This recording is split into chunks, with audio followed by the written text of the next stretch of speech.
بسم اللہ الرحمن الرحیم نحمدہ ونصلی علی رسولہ الکریم وعلی عبدہ المسیح الموعود۔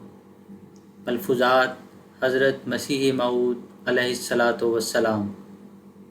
حضرت اقدس مسیح موعود و مہدی موعود علیہ الصلاۃ والسلام فرماتے ہیں، سورۃ الفاتحہ پر جو قرآن شریف کا باریک نقشہ ہے اور ام الکتاب بھی جس کا نام ہے، خوب غور کرو کہ اس میں اجمال کے ساتھ قرآن کریم کے تمام معارف درج ہیں۔ چنانچہ الحمدللہ سے اس کو شروع کیا گیا ہے، جس کے معنی یہ ہیں کہ تمام محامد اللہ ہی کے لیے ہیں۔ اس میں یہ تعلیم ہے کہ تمام منافع اور تمدنی زندگی کی ساری بہبودگیاں اللہ ہی کی طرف سے آتی ہیں، کیونکہ ہر قسم کی ستائش کا سزاوار جبکہ وہی ہے تو موتی حقیقی بھی وہی ہو سکتا ہے، ورنہ لازم آئے گا کہ کسی قسم کی تعریف اور ستائش کا مستحق وہ نہیں بھی ہے، جو کفر کی بات ہے۔ بس الحمدللہ میں کیسی توحید کی جامع تعلیم پائی جاتی ہے، جو انسان کو دنیا کی تمام چیزوں کی عبودیت اور بالذات نفع رساں نہ ہونے کی طرف لے جاتی ہے، اور واضح اور بین طور پر یہ ذہن نشین کرتی ہے کہ ہر نفع اور سود حقیقی اور ذاتی طور پر خدا تعالیٰ ہی کی طرف سے آتا ہے، کیونکہ تمام محامد اسی کے لیے سزاوار ہیں۔ بس ہر نفع اور سود میں خدا تعالیٰ ہی کو مقدم کرو، اس کے سوا کوئی کام آنے والا نہیں ہے۔ اللہ تعالیٰ کی رضا کے اگر خلاف ہو تو اولاد بھی دشمن ہو سکتی ہے اور ہو جاتی ہے۔ پھر اسی سورہ فاتحہ میں اس خدا کا نقشہ دکھایا گیا ہے جو قرآن شریف منوانا چاہتا ہے اور جس کو وہ دنیا کے سامنے پیش کرتا ہے۔ چنانچہ اس کی 4 صفات کو ترتیب وار بیان کیا ہے جو امہات الصفات کہلاتی ہیں۔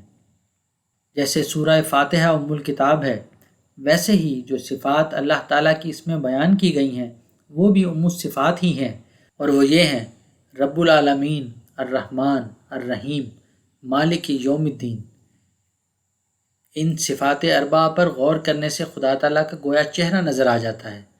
ربوبیت کا فیضان بہت ہی وسیع اور عام ہے، اور اس میں کل مخلوق کی کل حالتوں میں تربیت اور اس کی تکمیل کے تکفل کی طرف اشارہ ہے۔ غور تو کرو، جب انسان اللہ تعالیٰ کی ربوبیت پر سوچتا ہے تو اس کی امید کس قدر وسیع ہو جاتی ہے، اور پھر رحمانیت یہ ہے کہ بدون کسی عمل عامل کے ان اسباب کو مہیا کرتا ہے جو بقائے وجود کے لیے ضروری ہیں۔ دیکھو، چاند، سورج، ہوا، پانی وغیرہ بدون ہماری دعا اور التجا کے اور بغیر ہمارے کسی عمل اور فعل کے اس نے ہمارے وجود کی بقا کے لیے کام میں لگا رکھے ہیں۔ اور پھر رحیمیت یہ ہے کہ اعمال کو ضائع نہ کرے، اور مالک یوم الدین کا تقاضا یہ ہے کہ بامراد کر دے۔ جیسے ایک شخص امتحان کے لیے بہت محنت سے تیاری کرتا ہے، مگر امتحان میں 2-4 نمبروں کی کمی رہ جاتی ہے تو دنیاوی نظام اور سلسلے میں تو اس کا لحاظ نہیں کرتے اور اس کو گرا دیتے ہیں، مگر خدا تعالیٰ کی رحیمیت اس کی پردہ پوشی فرماتی ہے اور اس کو پاس کرا دیتی ہے۔ رحیمیت میں ایک قسم کی پردہ پوشی بھی ہوتی ہے۔ عیسائیوں کا خدا ذرا بھی پردہ پوش نہیں ہے، ورنہ کفارے کی کیا ضرورت رہتی۔ ایسا ہی آریوں کا خدا نہ رب ہے نہ رحمان ہے، کیونکہ وہ تو بلا مزد اور بلا عمل کچھ بھی کسی کو عطا نہیں کر سکتا۔ یہاں تک کہ ویدوں کے اصول کے موافق گناہ کرنا بھی ضروری معلوم ہوتا ہے۔ مثلا ایک شخص کو اگر کسی اس کے عمل کے معاوضے میں گائے کا دودھ دینا مطلوب ہے تو بالمقابل یہ بھی ضرور ہے کہ کوئی براہمنی، اگر یہ روایت صحیح ہو، زنا کرے تاکہ اس فسق و فحش کے بدلے میں وہ گائے کی جون میں جائے اور اس عامل کو دودھ پلائے، خواہ وہ اس کا خامن ہی کیوں نہ ہو۔ غرض جب تک ایسا سلسلہ نہ ہوگا کوئی عامل اپنے عمل کی جزا ویدک ایشور کے خزانے سے پا نہیں سکتا، کیونکہ اس کا سارا سلسلہ جوڑ توڑ ہی سے چلتا ہے۔ مگر اسلام نے وہ خدا پیش کیا ہے جو جمیع محامد کا سزاوار ہے، اس لیے موتی حقیقی ہے، وہ رحمان ہے، بدون عمل عامل کے اپنا فضل کرتا ہے، پھر مالکیت یوم الدین، جیسا کہ میں نے ابھی کہا ہے، بامراد کرتی ہے۔ دنیا کی گورنمنٹ کبھی اس امر کا ٹھیکہ نہیں لے سکتی کہ ہر ایک BA پاس کرنے والے کو ضرور نوکری دے گی، مگر خدا تعالیٰ کی گورنمنٹ کامل گورنمنٹ اور لا انتہا خزائن کی مالک ہے، اس کے حضور کوئی کمی نہیں۔ کوئی عمل کرنے والا ہو وہ سب کو فائز المرام کرتا ہے، اور نیکیوں اور حسنات کے مقابلے میں بعض ضعفوں اور سقموں کی پردہ پوشی بھی فرماتا ہے، وہ تواب بھی ہے اور مستحی بھی ہے۔ اللہ تعالیٰ کو ہزار ہاں عیب اپنے بندوں کے معلوم ہوتے ہیں، مگر وہ ظاہر نہیں کرتا۔ ہاں ایک وقت ایسا آ جاتا ہے کہ بے باک ہو کر انسان اپنے عیبوں میں ترقی پر ترقی کرتا جاتا ہے اور خدا تعالیٰ کی حیا اور پردہ پوشی سے نفع نہیں اٹھاتا، بلکہ دہریت کی رگ اس میں زور پکڑتی جاتی ہے۔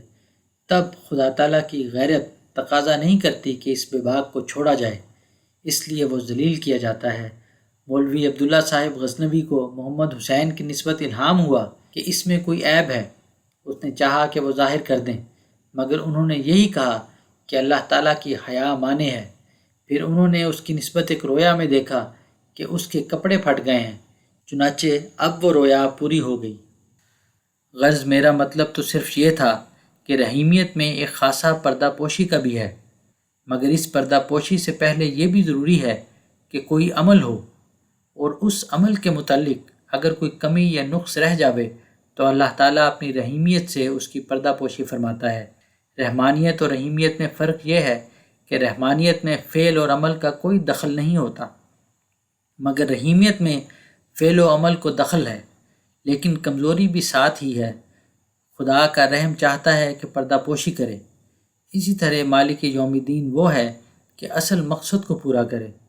خوب یاد رکھو کہ یہ امہات الصفات روحانی طور پر خدا نما تصویر ہیں، ان پر غور کرتے ہی مان خدا سامنے ہو جاتا ہے اور روح ایک لذت کے ساتھ اچھل کر اس کے سامنے سر بسجود ہو جاتی ہے۔ چنانچہ الحمدللہ سے جو شروع کیا گیا تھا تو غائب کی صورت میں ذکر کیا ہے، لیکن ان صفات اربعہ کے بیان کے بعد مان صورت بیان تبدیل ہو گئی ہے، کیونکہ ان صفات نے خدا کو سامنے حاضر کر دیا ہے۔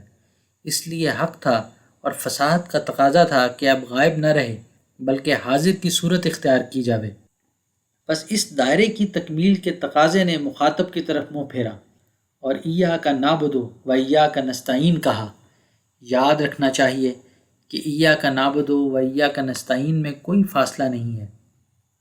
ہاں ایاک نعبد میں ایک قسم کا تقدم زمانی ہے، کیونکہ جس حال میں محض اپنی رحمانیت سے بغیر ہماری دعا اور درخواست کے ہمیں انسان بنایا اور انواع و اقسام کی قوتیں اور نعمتیں عطا فرمائیں، اس وقت ہماری دعا نہ تھی بلکہ محض اس کا فضل ہمارے شامل حال تھا، اور یہ تقدم ہے۔ میں پھر بیان کرتا ہوں، اور یہ بات یاد رکھنے کے قابل ہے کہ رحم دو قسم کا ہوتا ہے، اول رحمانیت اور دوسرا رحیمیت کے نام سے موسوم ہے۔ رحمانیت تو ایسا فیضان ہے جو ہمارے وجود اور ہستی سے بھی پہلے شروع ہوا۔ مثلاً اللہ تعالیٰ نے ہمارے وجود سے پیشتر ہی زمین و آسمان، چاند و سورج اور دیگر اشیاء ارضی اور سماوی پیدا کی ہیں، جو سب کی سب ہمارے کام آنے والی ہیں اور کام آتی ہیں۔ دوسرے حیوانات بھی ان سے فائدہ اٹھاتے ہیں، مگر وہ جبکہ بجائے خود انسان ہی کے لیے مفید ہیں اور انسان ہی کے کام آتے ہیں، تو گویا مجموعی طور پر انسان ہی ان سب سے فائدہ اٹھانے والا ٹھہرا۔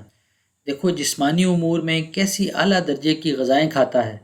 اعلیٰ درجے کا گوشت انسان کے لیے ہے، ٹکڑے اور ہڈیاں کتوں کے واسطے۔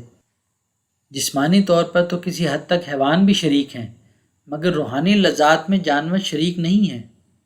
بس یہ دو قسم کی رحمتیں ہیں، ایک وہ جو ہمارے وجود سے پہلے ہی عطا ہوتی ہیں، اور دوسری وہ جو رحیمیت کی شان کے نمونے ہیں، اور وہ دعا کے بعد پیدا ہوتے ہیں، اور ان میں ایک فعل کی ضرورت ہوتی ہے۔